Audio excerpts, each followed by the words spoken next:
All right, here we are with another interview, another conversation, this time with Terry Chambers of the band XTC, now formerly of XTC, but the new version is EXTC. And Terry, you're going to be in town at 191 Toole here in Tucson on September 24th. Looking forward to the show. What can fans of XTC expect XTC to do on that night? Well, they're going to be hearing songs played in Tucson on the 24th there that have never been played in that town before. We're doing a cross section of most of nearly all the albums, I think, including ones that I didn't even play on. And it's really is the XTC songbook. So it's something that hasn't been aired in that part of the world for over 40 years. So I think it's pretty exciting. Well, I'm very excited about it because back in, I want to say 1981, I was 14 years old. I went to Yeah, the Arizona State Fair to see the Police perform, and the opening act was XTC. that's right. Yeah. So I was one of the few people before the band decided to not tour anymore. And I do believe there was a moment back in the mid 80s, late 80s, that XTC did basically a radio tour and actually came down to the radio station I was working at the time and performed a couple songs acoustic in the studio up in Phoenix when I was up there. That had to be late 80s, early 90s. So I had a chance to see kind of a intimate and an in concert. And of course, I was 14, first concert ever. You guys blew me away. So I was like very excited. And then I heard about this, so I wanted to, get in on it and find out all about it. Now, you've put together a very strong lineup for XTC, and we're going to have the logo here down below so people can see it. Your band is EXTC, Yeah, and you're doing the songs of XTC, that's so correct. people know that, but it's pronounced the same. Who is in your band? I've got Steve Hampton guitar and vocals. Steve's been with me for over 4 years. It's Terry Lines. He's playing bass guitar and vocals. And Carl Lorney is playing keyboards and guitar and vocals as well. So there's four of us going to be up there doing this stuff. And yeah, it's been good fun up to this point. The reaction's been very good. And as you say, a lot of people coming to these shows never saw the original band because they were either too young, because obviously it's 40 years ago. So, yeah, I think we're doing a good job, and we're seeing a lot of happy, smiling faces leaving the place. So, what made you decide it was time to bring these songs back live? Well, I went back to the UK about 11 years ago now, and during that period of time, Colin Mauldin was doing a solo project. He got a bit disillusioned with the solo side of things and wanted a bit of companionship. So I happened to be out with him one time, and he said, "Look, do you fancy having a go at this?" So we put an EP together, and as a result of that, Colin was quite interested in seeing what these songs would sound like in a live environment, having not played for a long period of time in the live scene. So we put a band together. After 6 shows, Colin decided he didn't want to get back on the touring thing again. Uh, but I, on the other hand, sort of found it very exciting. And I mean, that's the reason I joined a band, was to play live music. When that avenue was closed off to me, I was a bit cheesed off. But so back on this subject, I wanted to continue it on. There's been several band members come and go during that period of time, mainly due to the fact that we wanted to put a bit of a schedule together there that took this thing to the United States and Europe and other places, given the opportunity.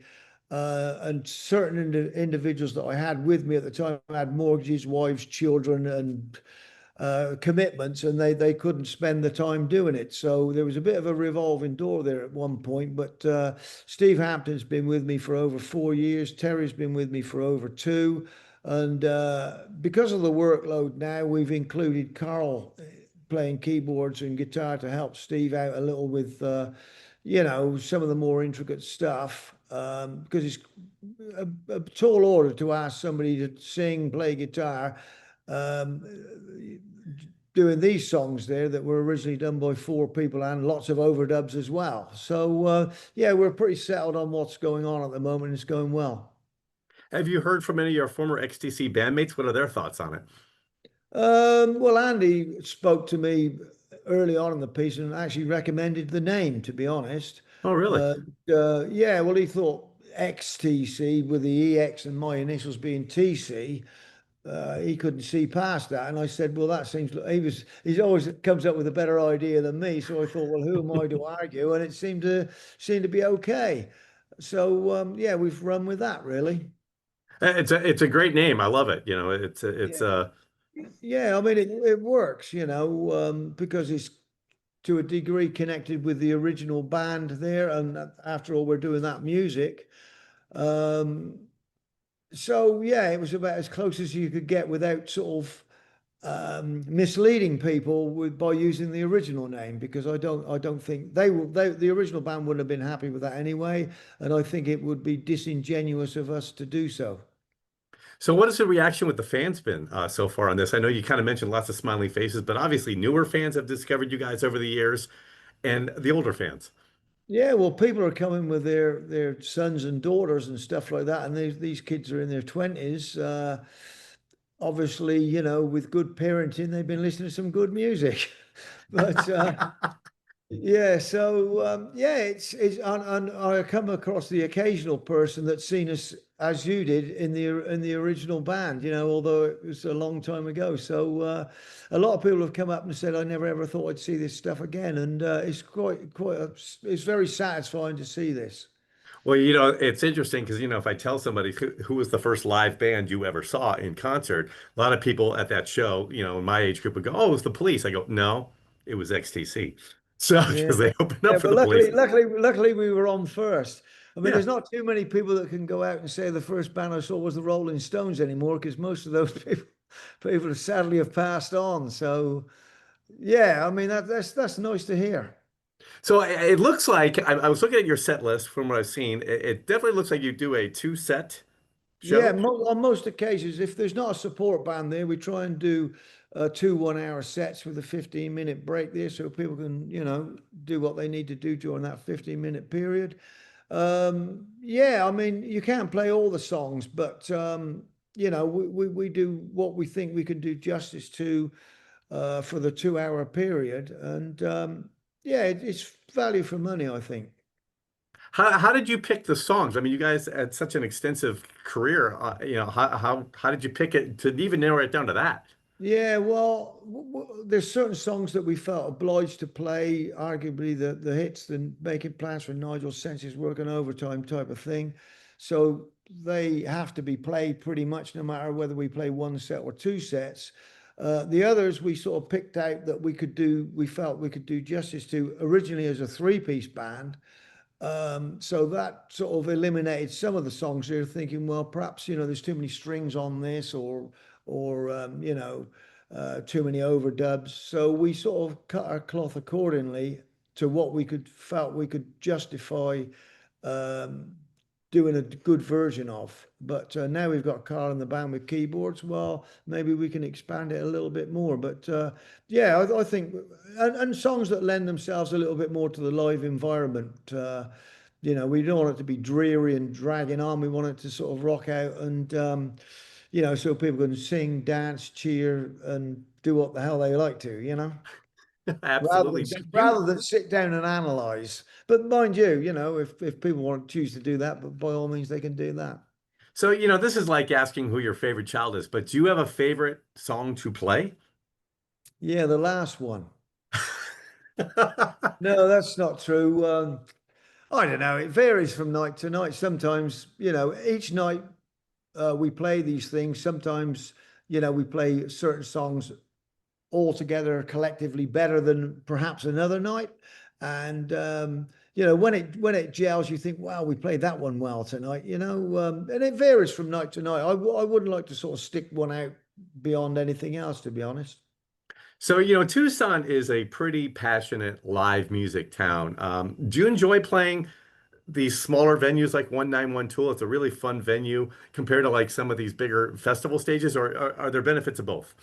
Yeah, I like playing both, and the advantage of going to these smaller venues is that it's more intimate and people can see the band for what they really are rather than these bigger places there where not that we play too many, we don't do stadiums, of course, but you know, it's up close and personal and it's warts and all, and you get a real sense of being there,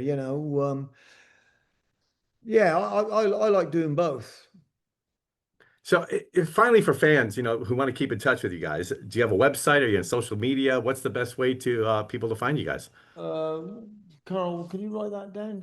I'll The just get this. website. Yeah, we'll get the website sorted Yeah, out here. I'm totally illiterate when it comes to this stuff. The, the website is www.extc.band, and there's the Facebook site is the same, and the Instagram is the same, extc.band. So everybody can, and it's got Perfect. We will put that on the video as well so Yeah. people can see it. So that'll be perfect. It's also got all the ticket links to all the shows we do, no matter where we are in the world. So you can get on and see where we are on tour. And there's other information that people might like. Yeah, we'll post that to you Yeah. afterwards. Oh, perfect.